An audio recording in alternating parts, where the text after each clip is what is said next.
આજનો એક એવો દિવસ છે કે જેમાં કોઈને કંઈ વાંધો નહીં, દરેક ભારતનો નાગરિક છે એના આ દિવસ ઉજવવાની છૂટ છે બધાએ.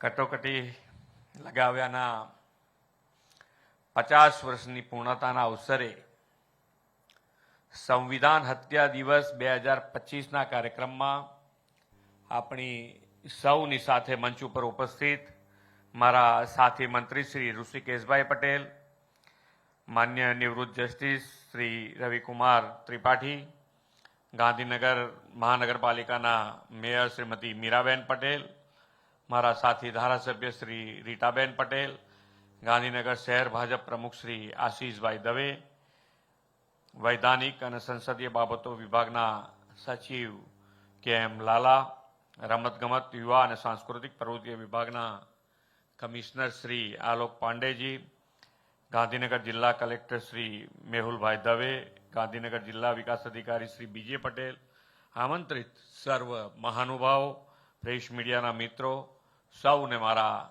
નમસ્કાર. આજે 25 જૂન, આજથી 50 વર્ષ પહેલા દેશના લોકતંત્રના ઇતિહાસની એક કલંકિત ઘટના તત્કાલીન સરકાર અને વડાપ્રધાનશ્રીની સત્તા લાલસા તથા સરમુખત્યાર માનસિકતાના પરિણામે બની હતી. દેશના માર્ગદર્શક એવા આપણા સંવિધાનને ગળે ટૂંપો દેવાનો કલંકિત કાલખંડ કટોકટી લાગુ કરીને તેમણે કર્યો. આજે એ સંવિધાન હત્યા દિવસને 50 વર્ષ પૂર્ણ થયા છે. વિશ્વ નેતા અને યશસ્વી વડાપ્રધાન શ્રી નરેન્દ્રભાઈ મોદીના નેતૃત્વમાં વિશ્વમાં વિકસિત લોકશાહી રાષ્ટ્ર તરીકે પ્રસ્થાપિત થયેલા ભારતની આજની ને આવતીકાલની પેઢી આ સંવિધાન હત્યા દિવસથી પરિચિત થાય, ભવિષ્યમાં આવી કોઈ કલંકિત ઘટના દેશના લોકતંત્ર ઇતિહાસમાં ન બને તે માટેની લોકચેતના જાગે તેવા હેતુથી આદરણીય વડાપ્રધાનશ્રીની પ્રેરણાથી આ સંવિધાન હત્યા દિવસ આપણે મનાવી રહ્યા છીએ. વડાપ્રધાન શ્રી નરેન્દ્રભાઈ મોદીના નેતૃત્વમાં દેશ માટે આ વર્ષ ખૂબ મહત્વનું પણ છે.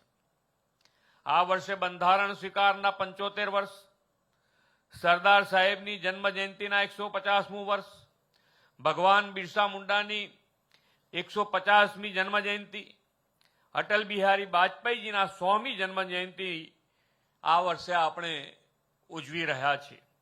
સાથે સ્વતંત્ર ભારતના ઇતિહાસમાં દેશમાં કટોકટી લાગુ કરવાના કલંકિત અધ્યાયને પણ આજે 50 વર્ષ થઈ રહ્યા છે.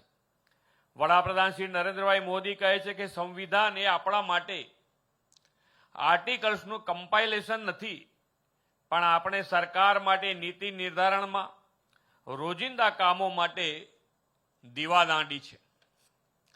એવા દીવાદાંડી સમાન સંવિધાનની હત્યા કરીને તત્કાલીન સરકારે તાનાશાહી માનસિકતાથી દેશને અંધકારમાં ધકેલવાનું મહાપાપ કર્યું હતું. આ નિર્ણય ભારતના સંવિધાન અને લોકશાહીના મૂલ્યો પર સીધો પ્રહાર હતો. કટોકટીના કલંકિત દિવસોમાં બંધારણના આત્માને કચડી નાખવામાં આવ્યો અને દેશના સમાચાર માધ્યમોને દબાવી દેવામાં આવ્યા. અખબારોમાં શું છાપવું અને શું ન છાપવું તે સરકાર નક્કી કરતી હતી. દેશના મહાપુરુષ અને વિરોધ પક્ષના અનેક નેતાઓને જેલમાં પૂરી દેવામાં આવ્યા. સમગ્ર દેશને જેલ બનાવી દેવામાં આવ્યો. વડાપ્રધાન શ્રી નરેન્દ્રભાઈ મોદીએ પણ કટોકટીના એ વર્ષોમાં વેશ પલટો કરીને સંવિધાનની રક્ષા માટે સતત કામ કર્યું હતું અને એ સમયની સરકાર સામે જજુમીને લોકશાહીના મૂલ્યોને જીવંત રાખવાનું મથામણ કરી. કેટલાય એવા રાજનેતાઓ છે કે જેમના માતા પિતાઓનું તેમના જેલવાસ દરમિયાન અવસાન થયું હતું, તો પણ તેમની અંતિમ ક્રિયા માટે તેમને છોડવાના નહીં એવી નિર્દયતા આ સરકારે બતાવી હતી. લોકશાહીનો અવાજ દબાવીને નાગરિકોના મૂળભૂત અધિકારને સ્થગિત કરી દેવામાં આવ્યા હતા અને નાગરિકોને લાગતું હતું કે રાત્રે ગમે ત્યારે પોલીસ આવી અમારી ધરપકડ કરશે. એવા વાતાવરણમાં પણ આપણા દેશના નાગરિકો પોતાના સામર્થ્ય અને શક્તિનો પડછો બતાવ્યો હતો. લોકતંત્રમાં લોકોની આસ્થા વધે, સંવિધાનનું મહત્વ સમજાય, દેશની જનતા તથા આવનારી પેઢીઓને ખ્યાલ આવે કે સત્તાની ભૂખને કારણે સંવિધાનને કચડીને લોકતંત્ર પર કેવી રીતે પ્રહાર કરવામાં આવ્યા તે જાણવા સમજવાનો આજનો અવસર છે. આ કલંકને આજે એટલા માટે યાદ કરવું પડે કે તે સમયે ભારતની સ્થિતિ અને હાલની સ્થિતિનો ભેદ આજની અને આવતીકાલની પેઢી સુપેરે સમજી શકે.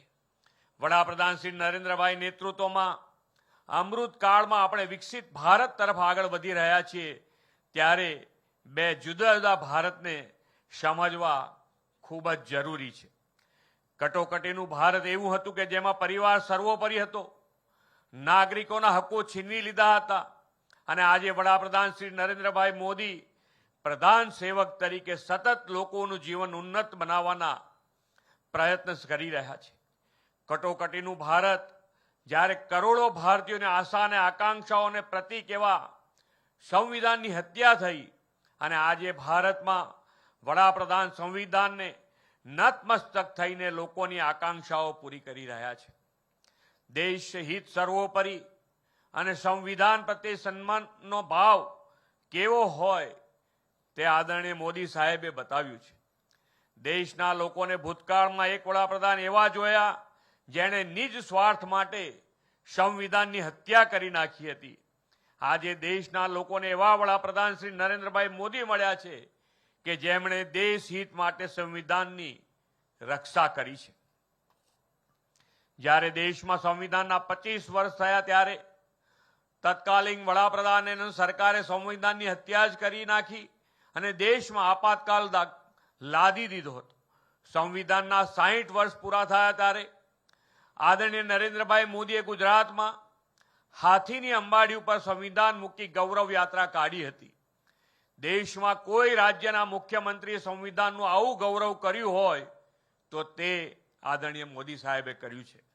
આ જ ફરક છે એમના અને મોદી સાહેબના સંસ્કારમાં અને કાર્યશૈલીમાં. તેમના માટે સંવિધાન પવિત્ર ગ્રંથ નહીં પરંતુ રાજનીતિ કરવાનું એક હથિયાર હતું. જ્યારે આદરણીય નરેન્દ્રભાઈએ હંમેશા સંવિધાન સર્વોપરી માન્યું છે. સંવિધાનની 35A અને ધારા 370 દૂર કરીને એક અને અખંડ ભારતનું નિર્માણ તેમણે કર્યું છે. આદરણીય મોદી સાહેબે નારી શક્તિ વંદના અધિનિયમ, ટ્રિપલ તલાક, નાગરિક સંશોધન અધિનિયમ જેવા સુધારાઓ દેશમાં કર્યા. તે બધા સંવિધાનને સુસંગત રહીને અને તેનું પાલન કરીને કર્યા છે. શ્રી મોદી સાહેબના નેતૃત્વમાં બંધારણની ગરિમા વધુ સરળ સબળ બની છે. બંધારણીય સંસ્થાઓની સ્વાયત્તતા વધી છે. આદરણીય શ્રી નરેન્દ્રભાઈના નેતૃત્વમાં સંવિધાન કલ્યાણ રાજ્યને અનુરૂપ સ્કીમ સેચ્યુરેશનના એપ્રોચ સાથે કલ્યાણકારી યોજનાઓના અમલ થઈ રહ્યો છે અને 27 કરોડ લોકો ગરીબીમાંથી પણ બહાર આવ્યા છે. વડાપ્રધાન શ્રી નરેન્દ્રભાઈ મોદીના નેતૃત્વમાં 11 વર્ષ ભારતીય સંવિધાન અને લોકશાહીનો સુવર્ણકાળ બની રહ્યો છે. સતત ત્રીજી વખત લોકોએ શ્રી નરેન્દ્રભાઈના નેતૃત્વમાં વિશ્વાસ દર્શાવીને અને તેમને દેશનું સેવા દાયિત્વ સોંપ્યું છે. તે સમગ્ર વિશ્વના લોકશાહી દેશ માટે ઉદાહરણરૂપ છે. શ્રી મોદી સાહેબના નેતૃત્વમાં આઝાદીના અમૃતકાળમાં આજે ફરી એકવાર આપણે વધુ તીવ્રતા સાથે લોકશાહી પ્રત્યેની આપણી ભક્તિ અને સંકલ્પ વ્યક્ત કરવો પડશે. વડાપ્રધાનશ્રીના નેતૃત્વમાં આપણે સંવિધાનની ભાવના વી ધ પીપલ એટલે કે સૌનો સાથ, સૌનો વિકાસ, સૌનો વિશ્વાસ અને સૌના પ્રયાસના મંત્રને સાથે લઈ અને વિકસિત ભારતના નિર્માણ તરફ આગળ વધીએ એ જ અપેક્ષા સાથે વિરમું છું. ભારત માતા કી જય. વંદે. બંધારણના ઘડવૈયા એવા તમામ લોકોએ બંધારણની રચના કરતી વખતે કરેલી ચર્ચાઓ અને ચર્ચાઓને ચરિતાર્થ કરવા માટે લોકશાહી અખંડ રહે એના માટેની ચર્ચા આજે આખા દેશમાં અને 25મી જૂન 1975નો દિવસ સમગ્ર દેશ એને યાદ રાખે કે ભૂતકાળમાં તાનાશાહી તરફ જતી આપણી લોકશાહીમાં ક્યાં એવો પડાવ કે એવો મકામ ના આવે એના માટેની ચર્ચા દેશભરમાં ચાલી રહી છે. આજે ગાંધીનગરમાં પણ આદરણીય ભૂપેન્દ્રભાઈના નેતૃત્વમાં સમગ્ર ગુજરાતની અંદર બંધારણ અને કટોકટી હત્યા દિવસ આજે જે મનાવી રહ્યા છીએ, ત્યારે એમના અધ્યક્ષપણા હેઠળ આ કાર્યક્રમની ઉપસ્થિતિમાં આદરણીય જસ્ટિસ રવિ ત્રિપાઠીજી, માનનીય મેયર શ્રી મીરાબેન, રીટાબેન, ધારાસભ્ય શ્રી આશીષભાઈ દવે, ભાજપા પ્રમુખ ગાંધીનગર, કમિશનર શ્રી યુવક સેવા સાંસ્કૃતિક પ્રવૃત્તિ આલોક પાંડેજી, સચિવ શ્રી વૈધાનિક સંસદીય બાબત Lalabhai, collector Shri Davebhai, commissioner Gandhinagar municipal corporation DDO Shri અને આપ સૌ લોકશાહીના પ્રહરી એવા ગુજરાતની જનતા, ભારતની જનતા. આપણે સૌ પ્રથમ તો ભારતની જનતા છીએ અને ગુજરાતની જનતા પછી છીએ, પરંતુ આ દરેક સમવયસ્ક જે રાજ્યો આપણા છે એક ભેગું થઈ અને ભારત ગણતંત્ર બને છે.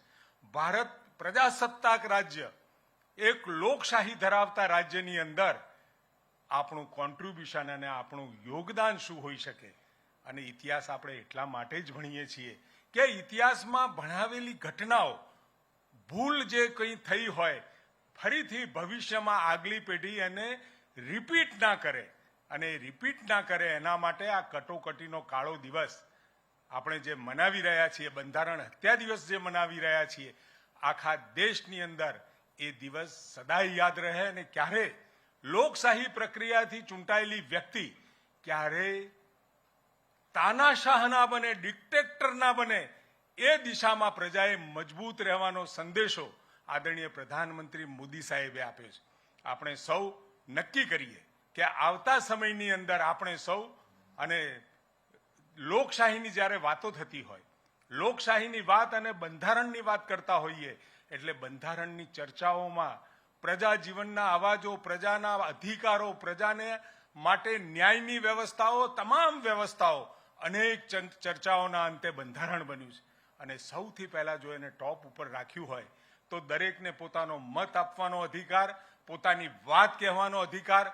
અને આ 25મી જૂને 1975માં એકાએક તમામ અધિકારો સમાપ્ત કરી અને કેવળ ડિક્ટેટરશીપ, અને ડિક્ટેટરશીપ પણ એટલા માટે કોઈ દેશમાં રજકતા નહોતી, કોઈ પ્રકારની તકલીફ નહોતી, કેબિનેટને અંધારામાં રાખી,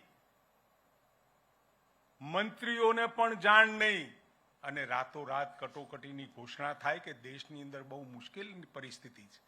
અને મુશ્કેલીની પરિસ્થિતિ એમને એટલા માટે દેખાઈ, આદરણીય જસ્ટિસ ખન્ના સાહેબે એના ઉપર સ્ટે મૂક્યો, સાંસદ તરીકેના અધિકાર સમાપ્ત કર્યા, વડાપ્રધાન તરીકેના અધિકારો ઉપર તરાપ નહોતી, અને છતાં પણ જે રીતે આખા દેશને બાન લેવાની જે પ્રવૃત્તિ થઈ, અને એના કારણે આજે સમગ્ર દેશ એ કાળા દિવસને ન ભૂલી શકે.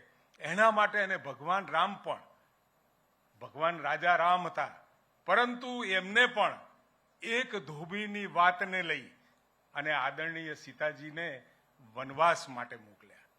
અને અહીંયા તો કટોકટી પહેલા 1974માં નવનિર્માણનું આંદોલન થાય, છેક બિહાર સુધી પહોંચે.